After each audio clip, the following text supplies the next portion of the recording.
Bonjour les amis, j'espère que vous allez bien. Dans cette deuxième vidéo, on va essayer de voir ensemble la suite de notre programme lié à Windows Server, lié à l'Active Directory en général.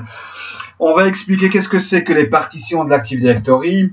On va voir aussi donc les rôles, les FSMO. On va voir aussi donc la réplication entre les domaines contrôleurs et comment elle fonctionne ou bien comment elle se produit. On va voir aussi donc les RODC. Mais aussi, j'aimerais bien revenir un petit peu sur les notions de base. C'est pour ça donc que j'ai préparé un petit PowerPoint qui globalise un petit peu toutes ces informations. Voilà. Tac. Voilà, donc je commence par ça. Donc la notion, bien la définition de l'Active Directory, donc c'est un annuaire implémenté sur les systèmes d'exploitation. Donc cet annuaire contient les différents objets, les différents types. Donc tout ça on l'a vu. Normalement on a vu donc les objets, les classes, l'Active Directory. Donc il y a la partie physique, il y a la partie logique de l'Active Directory. On a vu que cette base de données, elle se trouve physiquement dans le NTDS, dans un dossier qui s'appelle donc NTDS. Et le fichier qui contient dans cette base de données, c'est le ntds.dit.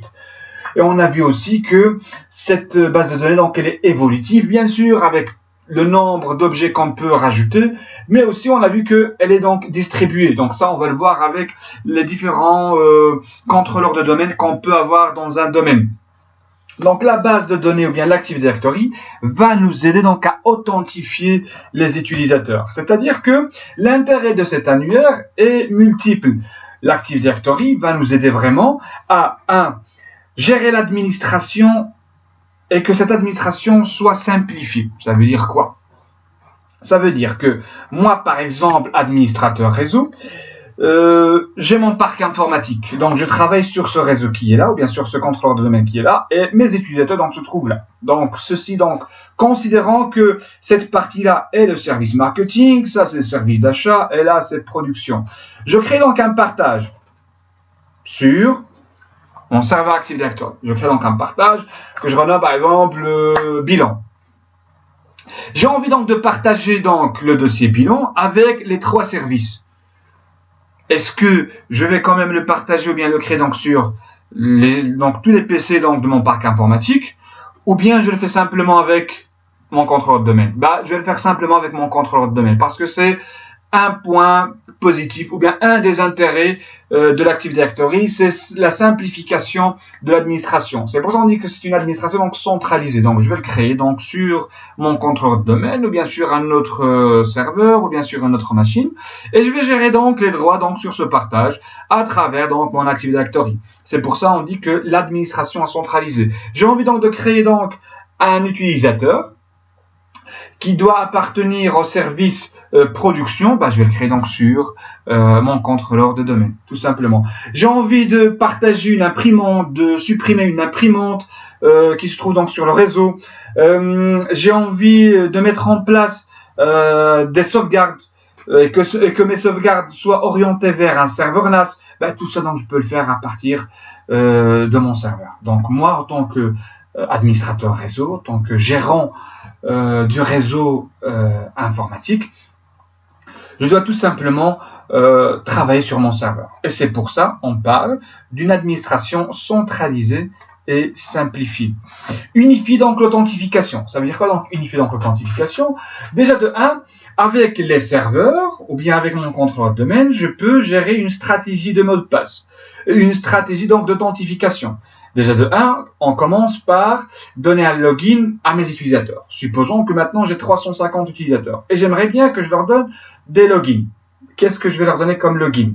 Chaque entreprise adopte sa propre politique. Par exemple, moi j'ai une entreprise et j'aimerais bien que ma politique de l'authentification soit, ou bien j'oblige mes utilisateurs à se connecter avec la première lettre du prénom, le nom de famille et que le mot de passe doit contenir donc 12 caractères minimum avec un caractère spécial et une majuscule.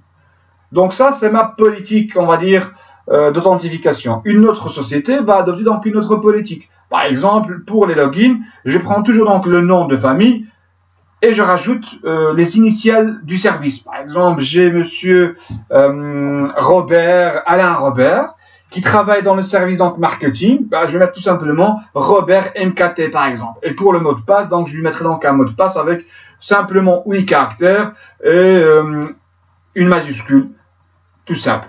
Donc ça c'est ma politique d'authentification. Donc chaque entreprise peut gérer donc cette politique comme elle le souhaite. Et c'est moi, l'administrateur, qui met en place donc cette politique d'authentification. Identifier bien sûr donc les objets donc sur le réseau. Je rajoute une imprimante sur le réseau, je rajoute un partage, je rajoute un dropping. Donc tout ça je peux le voir donc à partir de mon annuaire. Référencer les utilisateurs et les ordinateurs, bien sûr. Donc ça rentre dans les classes. Donc les utilisateurs rentrent dans les classes user, les ordinateurs dans la classe ordinateur. Je peux mettre par exemple pour les ordinateurs, j'ai des ordinateurs qui se trouvent dans un local au 2e étage, ben, je peux mettre E2, E2 local 5 par exemple, et je sais bien que tous les ordinateurs donc de 1 à 20 se trouvent dans ce local-ci. Donc tout ça rentre dans les intérêts d'un annuaire Active Directory. Et tout ça donc je peux le manager, bien je peux le gérer à partir d'un serveur. Les classes et les attributs, normalement on les a vus donc dans la vidéo précédente. Au sein de l'annuaire Active Directory, il y a différents types d'objets. Utilisateur, ordinateur, unité d'organisation, groupe, imprimante et aussi donc dossier partagé. Chaque classe a ses propres attributs. Les attributs comme quoi, par exemple pour un utilisateur, vous avez donc le nom, le prénom, le login, le mot de passe, les initiales et ainsi de suite. Donc ce sont les attributs de la classe utilisateur. Bah, un autre exemple, comme je viens de mettre ici, donc un objet ordinateur sera une instance d'un objet donc de la classe ordinateur avec des valeurs spécifiques à l'objet donc concerné. Ensuite, nous avons donc la forêt. La forêt est une collection, bah, c'est plusieurs domaines. C'est un ensemble de domaines qui rentrent dans une même entité, qui appartiennent par exemple à la même entreprise. Simplement, ces domaines, comme vous pouvez le voir, donc, peuvent être classés sous forme d'arbres. Parce que là, j'ai donc mon domaine. Là, donc, j'ai mes sous-domaines. J'ai un autre domaine, par exemple, moi, j'ai mis ici donc un raci.local. J'ai mis donc info.raci.local, elec.raci.local. Et entre les deux domaines, donc, il y a un trust. Ça, on va le voir après. Donc, il y a donc un trust entre les deux domaines. Qu'est-ce que c'est qu'un domaine? Donc le domaine représente une limite de sécurité qui relie donc les différents objets dans une seule entité. Chaque domaine a besoin d'un contrôleur de domaine. Bien sûr, on ne peut pas parler d'un domaine sans évoquer donc un contrôleur de domaine. Et sur un contrôleur de domaine, on doit absolument installer donc le rôle AD/DS. Donc le contrôleur de domaine est indispensable au bon fonctionnement du domaine. Si on éteint le contrôleur de domaine, aussi il est corrompu, le domaine devient inutilisable. Supposons que maintenant, dans mon domaine, j'ai qu'un seul contrôleur de domaine. Je prends ce domaine-ci. Ici, par exemple, j'ai qu'un seul contrôleur de domaine. Il est là. Hop, hop, hop. Donc, mon contrôleur de domaine contient mes utilisateurs et mes groupes. Un beau matin, une panne quelconque, mon contrôleur de domaine il tombe, il brûle. Hop, il ne va plus répondre aux requêtes des utilisateurs. Ça veut dire quoi? C'est-à-dire que moi, j'arrive à 8h30, j'essaie de mettre mon login et mon mot de passe, j'envoie la requête d'authentification à mon domaine, à mon contrôleur de domaine, mais il ne répond plus. Pourquoi? Parce que monsieur X, madame Y est passé donc à côté, par exemple, du contrôleur, elle a tiré donc le câble sans le faire exprès, ainsi de suite. Donc, que va-t-il se passer? Ben rien, on ne va pas travailler, tout simplement. C'est pour ça donc qu'il faut réfléchir donc à un modèle qui me permet, en cas de problème, un plan B. Un plan B, c'est-à-dire un autre contrôleur de domaine qui va reprendre le relais. C'est-à-dire que si maintenant j'envoie une requête d'authentification sur mon premier contrôleur de domaine, mon premier contrôleur de domaine ne répond pas, à un certain moment, il doit y avoir donc un deuxième contrôleur de domaine. C'est ce qu'on appelle donc la redondance. Et cette redondance doit assurer le rôle de répondre à mon client. Bien sûr, mon premier contrôleur ne répond pas, il doit y avoir donc un deuxième qui doit répondre. S'il n'y a pas donc un deuxième, il doit y avoir donc un troisième, ainsi de suite. Donc ça dépend de la taille de mon domaine, combien j'ai d'objets, combien j'ai de clients, d'ordinateurs, et ainsi de suite. Voilà, donc le contrôle de domaine est indispensable au bon fonctionnement du domaine. Si on éteint le contrôle de domaine, aussi donc il est corrompu, le domaine devient inutilisable. C'est normal. Le contrôleur de domaine, ça aussi donc on l'a vu dans la vidéo donc précédente. Donc c'est une machine, c'est un ordinateur sur lequel on installe Windows Server, mais aussi donc on rajoute le rôle ADDS avec DNS bien sûr. Ça on va y arriver. Donc on va l'expliquer donc le rôle du DNS. Impossible de parler de contrôleur de domaine, d'Active Directory sans évoquer donc DNS. Donc, qu'est-ce qu'il va faire donc le contrôleur de domaine? Donc, il va vérifier donc les identifications des objets. Voilà, comme on a dit. Donc, un utilisateur qui se connecte, bah, il va le vérifier. Est-ce qu'il existe?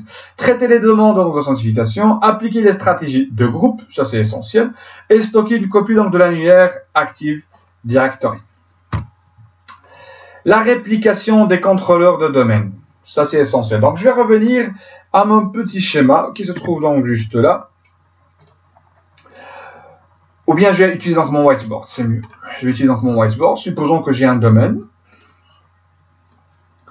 Donc j'ai mon domaine. Hop, hop, hop, hop, hop, hop, hop, hop. Vous avez sans doute remarqué mes compétences remarquables dans le dessin. Voilà. Donc j'ai mon premier contrôleur domaine. Voilà. Donc je suis anticipatif. Je vais dire que je ne vais pas me limiter à un seul contrôleur de domaine. Je vais mettre 2 contrôleurs de domaine. Et ça, c'est le minimum. Ça, c'est le minimum. C'est d'avoir 2 contrôleurs de domaine. Voilà. Donc, j'ai le DC1. Et j'ai aussi le DC2.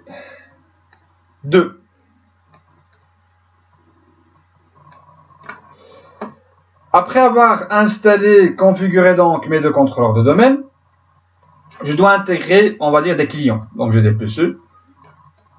Là. Un deuxième PC. Là. J'ai un laptop. Juste là. Et je dois intégrer donc tous ces ordinateurs, ou bien toutes ces machines, dans mon domaine. Que dois-je faire? Point d'interrogation. Ben, c'est simple. Donc, tout ça, normalement, on l'a vu. Lorsque je crée mon domaine avec, ou bien lorsque j'installe mon premier domaine avec mon premier contrôleur de domaine, donc je dois donner un nom à mon compte, donc à mon domaine. Supposons j'ai mis donc le nom de mon domaine, c'est info. Donc c'est info.unraci. Great. Donc info.unraci. Je dois intégrer quand même un PC. Ok. J'ai besoin de quoi? Déjà de 1, je dois être administrateur du domaine. Donc c'est moi qui dois gérer quand même le domaine. Je dois être informaticien. Sinon, si n'importe quel utilisateur arrive à travailler sur votre domaine, bah ça va devenir un grand marché ou bien un grand bordel sans nom. C'est pour ça donc c'est un droit qui est donné spécifiquement aux administrateurs. Ok. Donc déjà de 1, je dois intégrer donc mon PC. J'ai besoin donc d'un compte administrateur. Login plus mot de passe. J'ai besoin de quoi encore? J'ai besoin du nom du domaine. Je l'ai. Voilà. Et dernièrement, j'ai besoin de l'adresse IP de mon contrôleur de domaine. Pourquoi donc j'ai besoin de l'adresse IP donc, de mon contrôleur de domaine? C'est simple. Parce que cette adresse IP, donc je vais la mettre dans la place ou bien dans l'onglet DNS. Parce que c'est ce qui va permettre à mes clients d'aller retrouver mon contrôleur de domaine au sein de mon domaine. Et de voir donc la différence entre un serveur de fichiers, un serveur d'ACP par exemple, et un contrôleur de domaine. Un client et un contrôleur de domaine. C'est pour ça donc qu'il est essentiel donc d'avoir mon DNS. Et c'est pour ça donc cette adresse DNS ne doit pas changer, donc elle doit être fixe. Donc il doit y avoir une adresse par contrôleur de domaine. Cette adresse, elle doit être fixe, elle ne doit pas changer.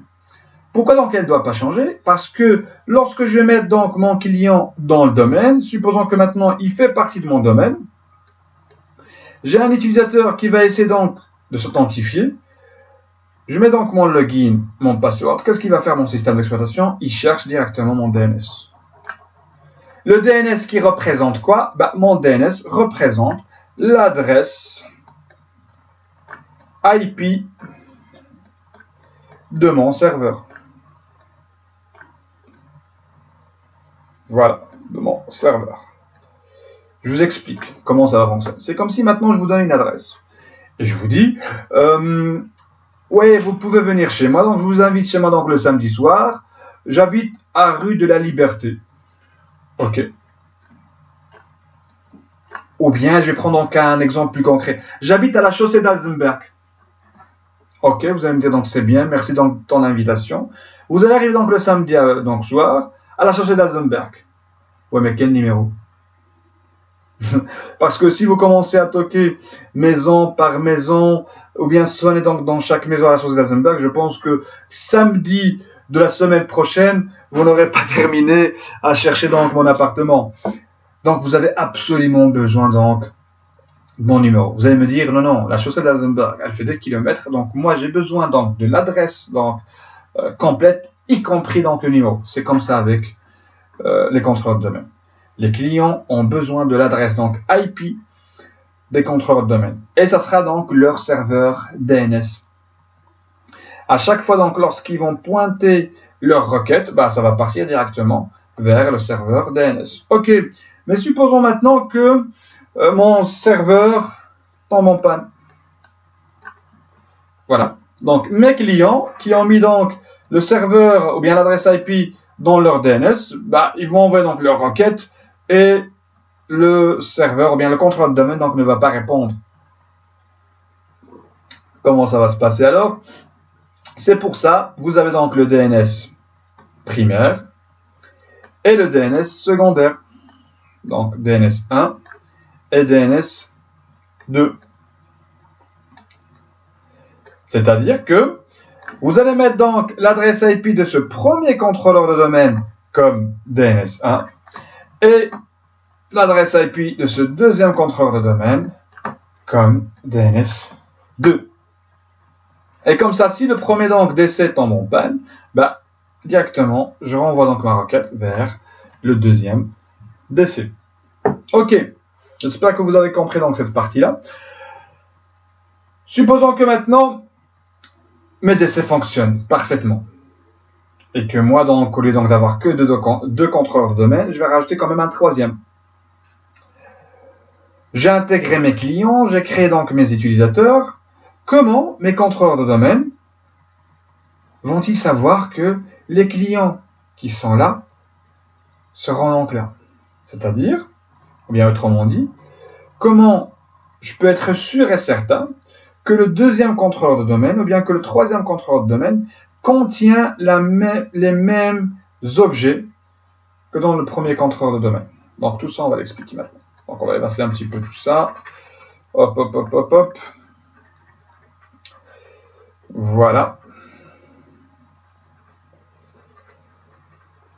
Hop, hop, hop. Voilà. Donc je reprends mon domaine, qui est là.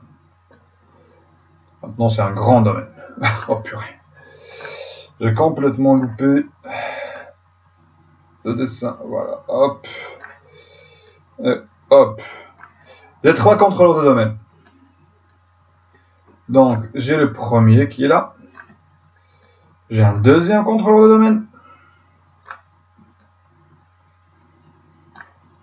Et j'ai mon troisième contrôleur de domaine. Voilà. J'ai intégré donc mes clients, j'ai créé donc mes utilisateurs. Supposons que maintenant, j'ai un utilisateur qui vient d'arriver, un stagiaire, que je vais créer donc ici. Donc mon stagiaire, donc je vais le créer donc ici. Donc je vais créer donc stagiaire 1 avec un mot de passe et ainsi de suite. Ce stagiaire, bien sûr, je ne vais pas le créer donc sur tous les contrôleurs de domaine. Donc je vais le créer simplement sur le premier contrôleur de domaine. Et mon premier contrôleur de domaine, c'est à lui donc d'envoyer l'information vers les deux autres. Je viens, j'intègre par exemple, ou bien je crée donc un autre utilisateur sur le contrôleur de domaine donc 3. C'est le troisième contrôleur de domaine qui doit quand même envoyer l'information vers les deux autres. Mais est-ce que ça va se passer d'une manière, on va dire, normale? Voilà, donc je crée sur un contrôleur de domaine et c'est le contrôleur de domaine qui va aller donc chez les autres contrôleurs. Oui, bonjour. Non, en fait, il y a vraiment donc une méthode ou bien une méthodologie de réplication ou bien de synchronisation entre les contrôleurs de domaine. Et c'est ce qu'on va essayer donc de voir maintenant. Et on doit vraiment essayer de comprendre comment ça fonctionne entre les contrôleurs de domaine. Parce que c'est très important. Donc la synchronisation est très importante. Parce que du moment où je crée donc des objets, les objets donc doivent être directement répliqués. Sinon, mon premier contrôleur de domaine donc, qui tombe en panne, les deux autres n'auront pas donc les mêmes informations que le premier. Et là donc ça va être un problème. Et je ne vais pas donc bénéficier donc de tous les intérêts de l'Active Directory ou bien de cet annuaire. Parce que cet annuaire donc il doit être quand même distribué, mais distribué d'une manière à ce qu'il soit identique dans tous les contrôleurs de domaine. C'est pour ça que je vais revenir sur mon PowerPoint. La réplication des contrôleurs de domaine. Donc la réplication permet d'assurer qu'une modification effectuée sur un contrôleur de domaine est transmise aux autres. Bien sûr, si elle n'est pas transmise, elle ne sert à rien. Donc ça ne sert à rien d'avoir plusieurs contrôleurs de domaine. Donc elle est transmise aux autres serveurs responsables de l'authentification. Les contrôleurs de domaine répliquent les informations entre eux afin de disposer d'un annuaire Active Directory identique. Ça, c'est le mot qui est vraiment donc important. Donc ici, dans cette définition, je peux prendre donc cette partie-là. Donc un contrôleur de domaine, donc cette modification est transmise aux autres serveurs, mais aussi donc un annuaire Active Directory donc identique. Ça, c'est obligatoire. Alors, comment ça va se passer? Supposons que nous sommes deux administrateurs réseau. Donc, moi, je suis donc l'informaticien numéro 1 et j'ai un collègue qui est donc l'informaticien donc numéro 2. Donc, moi, je suis responsable de l'AD1, comme vous pouvez donc le voir. Et l'autre informaticien, bien mon collègue, est responsable de l'AD2. Moi, je crée donc mes utilisateurs et mes groupes là.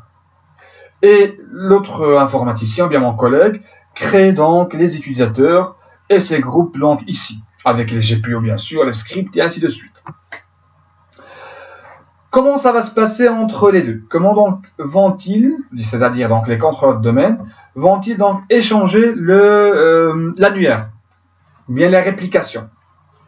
Ce qu'il faut savoir, c'est que chaque Active Directory possède un numéro de révision. C'est-à-dire que, par exemple, sur la D1, l'Active Directory a le numéro de révision donc 164, un exemple, 164.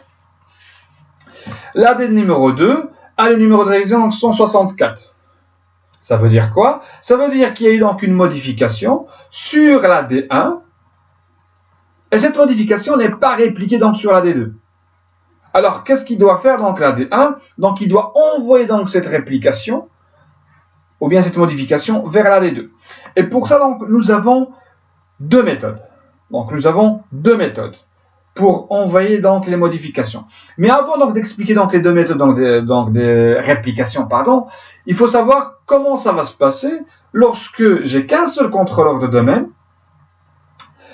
et j'intègre ou bien je rajoute un deuxième contrôleur de domaine. C'est-à-dire,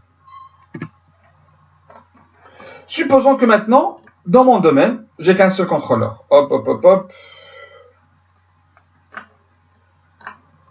Donc ça, c'est mon DC1. Hop. Donc, sur mon DC1, j'ai tous mes utilisateurs, j'ai tous mes groupes, mes scripts, mes GPO, mes dossiers partagés, mes imprimantes et ainsi de suite. Mais, comme je suis un très bon informaticien, je vais intégrer un deuxième contrôleur de domaine. Donc, je vais l'intégrer. Dès que je vais l'intégrer à mon domaine, mon contrôleur de domaine, il doit l'accepter. Comment il va l'accepter? Tout simplement si j'ai mis donc les bonnes informations. C'est-à-dire donc le mot, le nom du domaine correctement, le login et le password donc de l'administrateur et ainsi de suite. Voilà, donc je l'intègre. Dès que je l'intègre, il faut que mon DC1 partage son annuaire avec le DC2. Directement. Ça veut dire quoi? Donc, il partage donc son annuaire, donc il partage donc son Active Directory. Et on avait dit que l'Active Directory se trouve dans le dossier NTDS.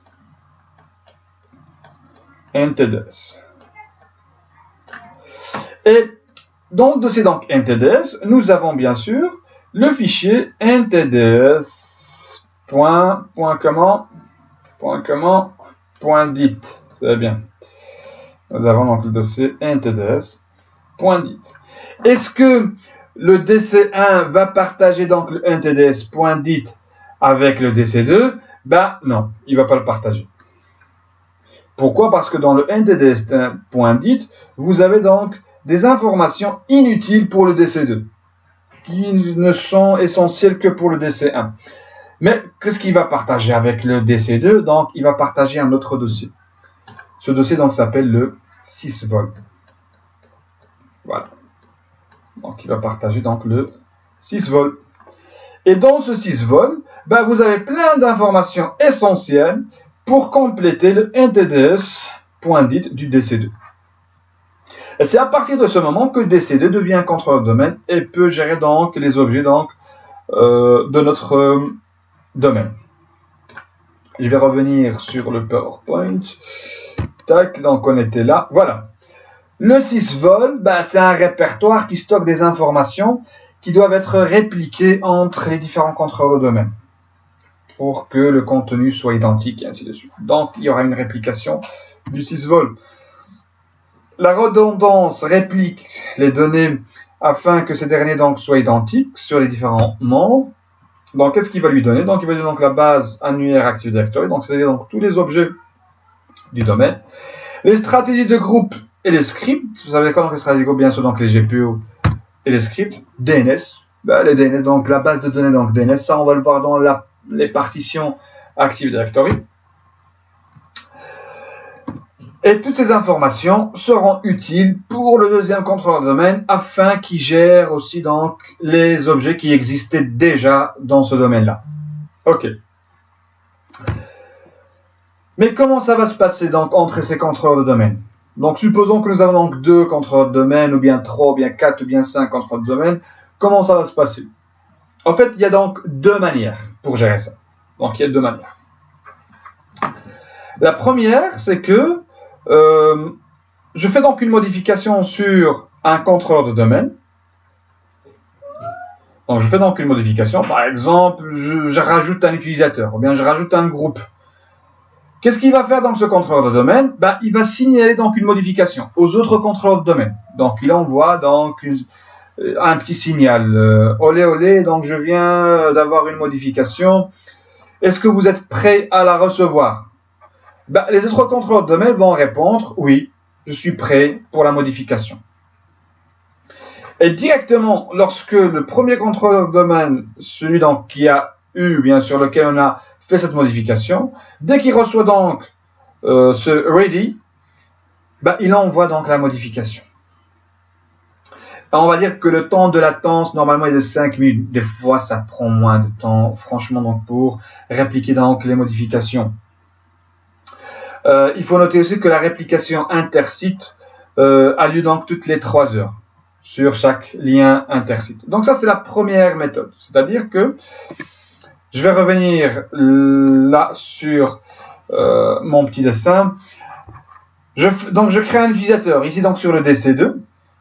Ben, le DC2 donc va prévenir le DC1.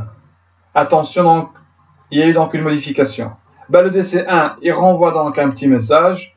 Ok, je suis prêt donc pour m'envoyer donc la modification, et le DC2 donc va renvoyer donc la modification. Il y a une deuxième méthode.